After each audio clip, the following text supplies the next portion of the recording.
Hi everyone, it's Kenshi. Today I want to talk more about the red flags I missed in my first workplace. Unfortunately, these were the lessons that I learned the hard way. I will be having some special series about the red flags in academia, but that's not for today.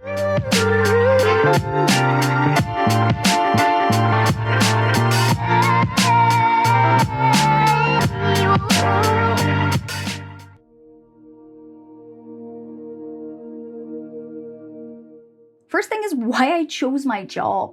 Job hunting the classic way was not really easy for me, especially for someone who was shifting from a scientific background to something very creative. I graduated university in microbiology. Basically, I'm a scientist. I realized that I'm not going to graduate on time. I was on a budget.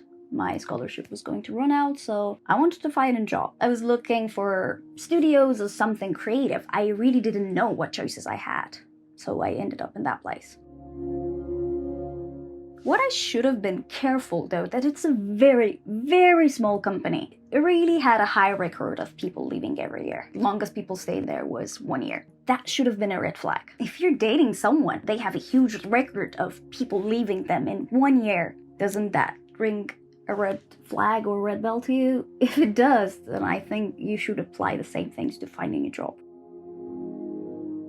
If you're in the situation, you don't know any better. I didn't know any better. They were nice to hire me because they realized I have these issues. I'm desperate to find a job. But the question I got to make the final decision was, are you a negative person or are you a positive person? It's not very professional. The boss, they were not a manager. They had very poor management skills. If your manager, if your boss cannot manage anything, you would be the one compensating. We, as the workers, had to compensate for whatever leftover or disaster it was made because of that managerial skills.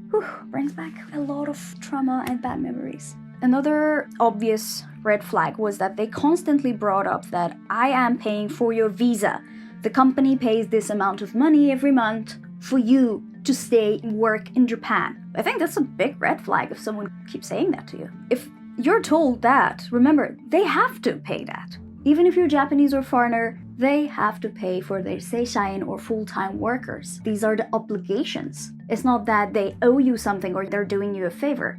It is their job. It's obligations that they have to fulfill based on laws and regulations of Japan. Of course, some small extra fees are paid for a visa, but it should not be constantly brought up as a way of saying, like, hey, you should be grateful to me, so shut up, do your work. Another one is that you would never feel safe to share your thoughts because you would be constantly scolded. I was scolded a few times for not knowing what to share. I just barely brought up some topic like, hey, what do you think about this? I was asking for your opinion. It's not even consulting, but that's how it got labeled. And then if you ask them for something and if they cannot stick to their words and fulfill their promises and they keep changing their words, that's not good. And you have to walk on eggshells all the time, constantly around them. Be careful what to say, what not to say. That will drain you mentally. The boss would always make snarky comments on how my work is good or not good. I'm not grateful and don't know how to bring customers or learn how to become a photographer. And obviously, they didn't know how to manage stuff and do things, so they immediately would always go to panic mode, have a full blast. They would go ape shit crazy on you, like in a moment they would explode and get angry and you would be the one getting all the blasts. And oh god, that was not fun. That was not fun. If you're asked to do unrelated tasks in the name of it's our culture and this is what you signed up for, that's another red flag. If it's a small company, know that you will be working on other roles to compensate the lacking human resources. You would be doing some other person's job and get paid the same amount. They hired you full-time for doing stuff, but they're not willing to pay enough money for professionals to do what they're supposed to be doing, not you. That's a red flag. My contract, it was a very gray zoned kind of contract, and I was asked to do multiple tasks and roles. And the nature of the service job is you end up working on holidays all the time. I was working all the time on weekends, so I was left with zero social life. I didn't have money because living in Tokyo, it's expensive, and if they're not paying you, I don't know, I think a minimum of 290,000, it's really difficult. I had to move very heavy stuff and lots of objects from different floors. because we had events, and when others rented our space, we did a rental studio. I had to move some stuff around, and I was asked not to ask for help. I do have a chronic hip pain, which gets triggered if I move a lot of stuff. Obviously, it's heavy. I'm not physically that strong. What happens if I get injured during all of this? Then I was told that, hey, you pay for insurance, right? You have insurance. And I was like, this is not what I'm asking. This is paid by work. This is a work injury. In other countries, you can get sued for that. Work injury is a legal case, even in Japan. There was a time that boss had a private shooting project. I mean, it was not part of my main job. It was a private project. I had no other tasks to do other than cleaning up the main workspace. My work says from this time to this time, and I finished everything. It was already in Zange or overwork, and I wanted to go back, so I went to the other place. I was told that, hey, everyone is working, of course you have to stay and do overwork. We finish when everyone finishes. I was like, what? This is not even part of my job. Guess what I was asked to do, because there was nothing to do. I was asked to pick up empty cans of beer, of alcohol they were consuming on the set. I was shocked. You're literally just giving me some random job so that you can make me stay there? And they were like, yeah, I'm the boss. There are times that you can go early, and there are times that I will ask you to overwork for me. In Japan, we go when everyone else finishes. I got lectured after that as well about understanding Japanese work culture. I was like, this is unnecessary. You could have just told from the very beginning what's happening. It's not atarimae or understandable to me, sorry. If you don't tell what's happening and what are you expecting, how others gonna follow. And then you go and scold them. I got this one that, in other places, everyone else get treated even worse, so you're having it good. Be grateful that you're not treated that way. In my previous place, I was treated worse than you. I'm not treating you that way, am I? One of the good ones. And I know how that sounds, but I'm not one of the bad ones who say they're one of the good ones. I'm one of the good ones who say they're one of the good ones. Just because you worked in a toxic place doesn't mean that you should be toxic or I should be in a toxic place. I would prepare my stuff usually so I could leave on time. It's just like bringing your bag from the next room to the room you're in. I was working in the reception. My workstation was there. I just went and grabbed my bag. Merely 20-30 seconds. When I came back, the boss came. I don't know why. They were so irritated. They told me that only get ready to leave when you have already clocked out and when it's time to leave. Because I'm paying you your salary and everything, so you should be working for me properly. Like 3 minutes before I clock out. And it was just like a 20-second of grabbing something. Whenever I asked for some permission, they would agree first. Then they would disagree over and over. And we would have some conflicts and talks. It was not peacefully. I would say it's violently. They could not make their mind. I had paid leaves. I asked to use 4 of them because I had a side gig. It was an opportunity. And I was honest about why I wanted. 2 days later, what I hear, who told you you could do such things? Internships? No. People only would think of doing these things when they were working for 2 years and they're thinking of changing jobs. Why do you want to career up? You're not in a point to career up or anything. People do it after 2 years. How can you even bring it up to me? And you don't know what to ask me or what to bring up to. I was told that I cannot take my paid leaves whenever I want because it will cause them problems. And I was already asking 2 months ahead. You cannot take your legal paid leaves whenever you want. According to the laws, the boss and everyone, they can disagree sometimes if it's not helping the business, but being told that you cannot take what's yours, this thing kept going on for a month. The person who hooked me up with this gig, they kept asking, hey, what's happening? Haven't you told them yet? I know they're gonna say no. Even my friends, they were irritated by how I was treated constantly at this place. Next week after this, I was told that if it's not colliding with any events, of course you can go. I also think, how can I help you level up in this company? Listen to this one. This was like the top shit for me. I have talked with luxurious hotels and private jets to bring in customers from abroad. You can do the translation, the tour guide, taking photo of them, and you can use your English skills. You can be an interpreter and a photographer at the same time. But you will not get anything extra, you will just be paid your salary. And I was like, hell no! Those 2 jobs, if I do it freelance, I make tons of money. And you think I'm gonna be wasting my resources for that cheap-ass salary? This bitch? Please. The audacity? I know 5 languages. I have experience in managing tours as well. And they think I'm gonna be doing it for that cheap salary? One day, of those days was colliding with an event. And they were like, oh, you cannot go. Shogunai. Oops. Sorry, next time. And there was no next time.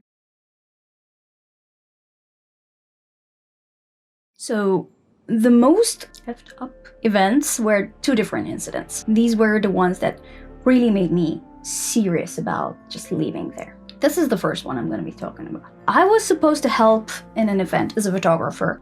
I wanted to ask my boss, can I just leave 1 hour earlier? Because I was not in charge or related to any of the events. That's what has been decided on many meetings before to that. It's just one non-important day. The day before, I was suddenly and out of blue appointed and in charge of the main photography for the event that was happening for the work. After going home to have a proper solid excuse, I said that I got a call from a clinic that I was on the waiting list and if I could just go back 1 hour earlier from the events. They just went postal on me. I was bombarded with a question like, where is this clinic? Why are you telling this now? Do you realize that our profits depend on you? Do you realize the gravity of your words? You're being selfish? Give me the number of this clinic. What is the proof? Show me a proof that you're actually going to this clinic. Send me the number, I'll call and cancel for you. Stressed that I was like, okay, I will choose your profits. I sent a big Japanese text that I will choose your profits this time over my own health. Just this once and I will cancel it. But you know that if something happens to my health, it's on you. Then I was sent a paragraph from the labor laws. It says that the employer can veto your paid leave and I should ask for a leave 2 months earlier. I was not asking for a paid leave. I just asked for going back 1 hour earlier. On the event itself, the hour I wanted to go back early, we already finished and packed up and there was nothing happening. The day after this, I was scolded. 1.5 hours. I, as a worker and employee, should be aware of what words I say and the stuff I ask the company because the company is paying for me. They're going all the way and all the trouble to provide me visa and the money. Not that they're not the type of person that I cannot consult them anything, but I should be the one knowing what to bring up and what not to bring up. But they're cool. They're very cool. They're the cool boss. They also told me that this is the 3rd time I'm asking something out of my place and out of my rank. I always ask for too many things and similar stuff all the time. I took my break. I was enjoying my lunch.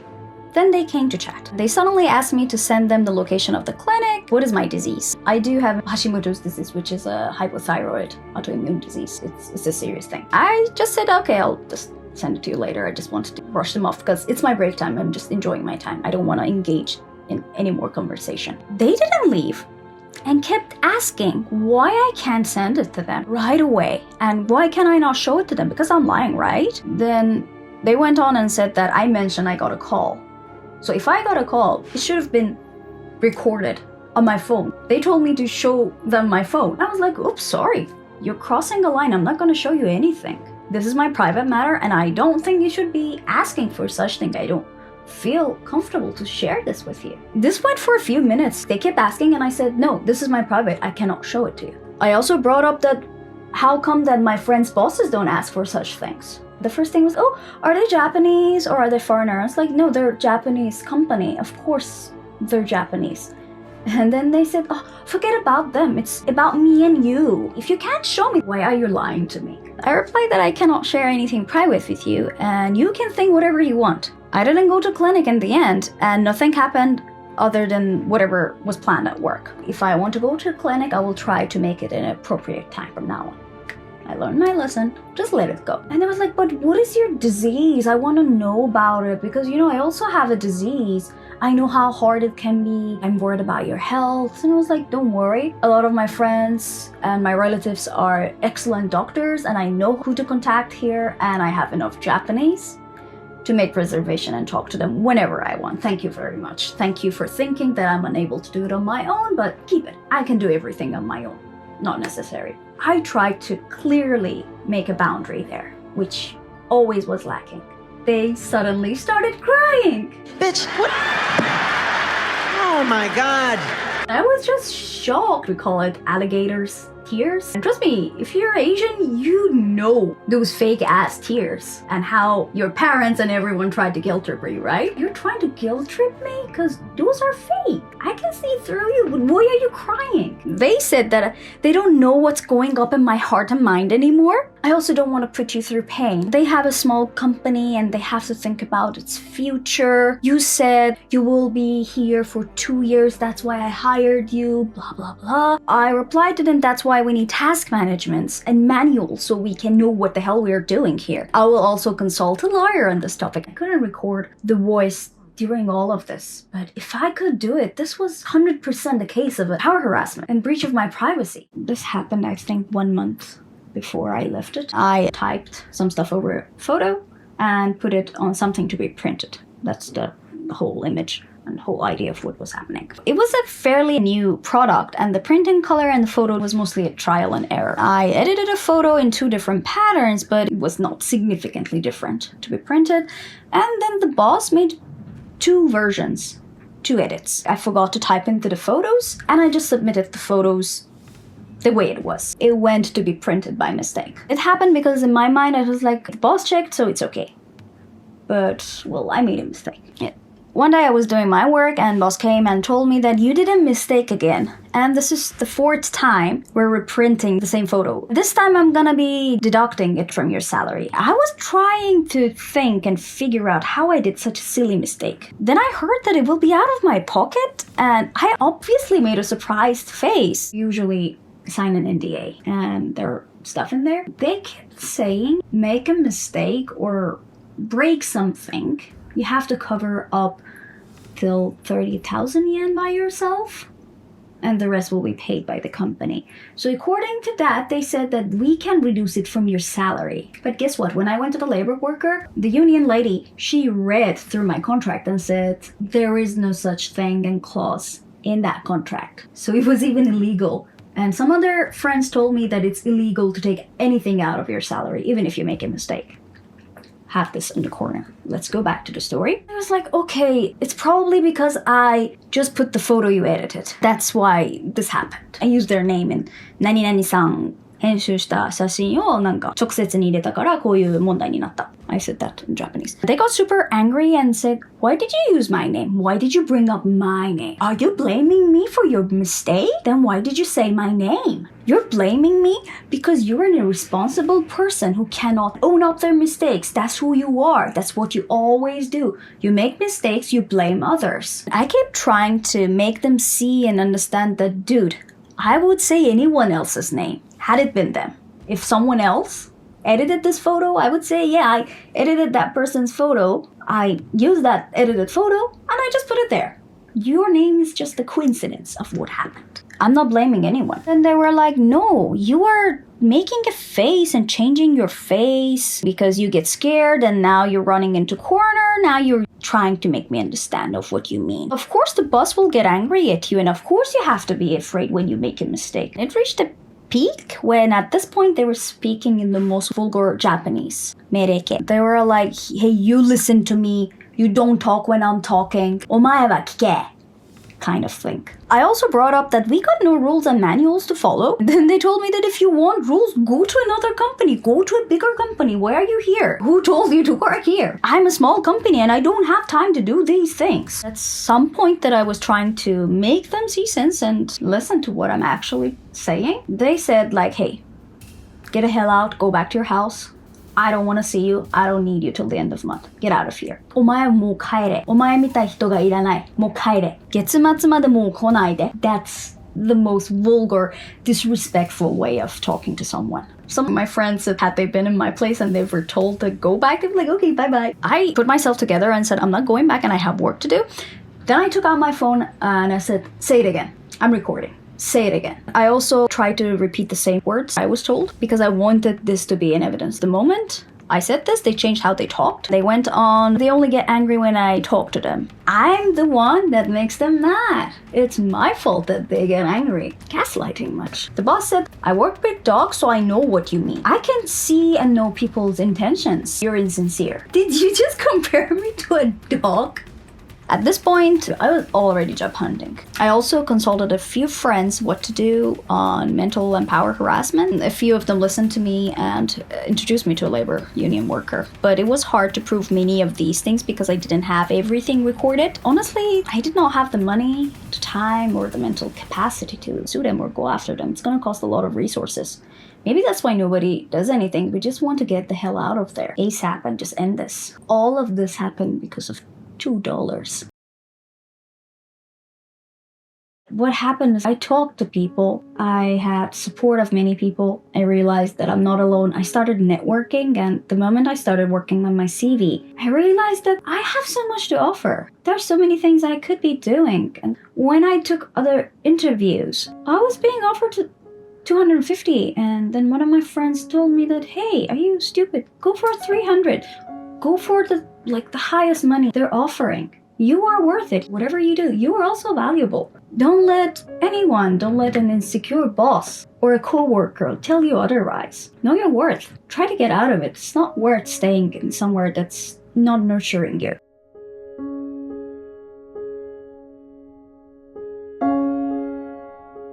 Japan work culture is toxic, there's no doubt about it, but there are some that abuse it. There are people who care about what happens to you, and you're not alone.